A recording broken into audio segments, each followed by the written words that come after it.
इधर देखो इधर। ए बिंटू, आज मैंने इसको रेस्क्यू किया है। ये मेरे घर के ही रोशनदानी में था। चटेली से नीचे गिर गया। मैंने इसको रेस्क्यू किया अभी।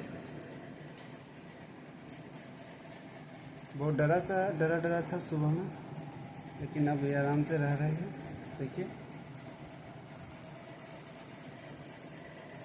अब चिल्ला भी नहीं रही है। इसको लग रहा है अभी नींद आ रहा है। सोने का वक्त भी हो गया। चलिए इसको मैं सुला देता हूँ आज।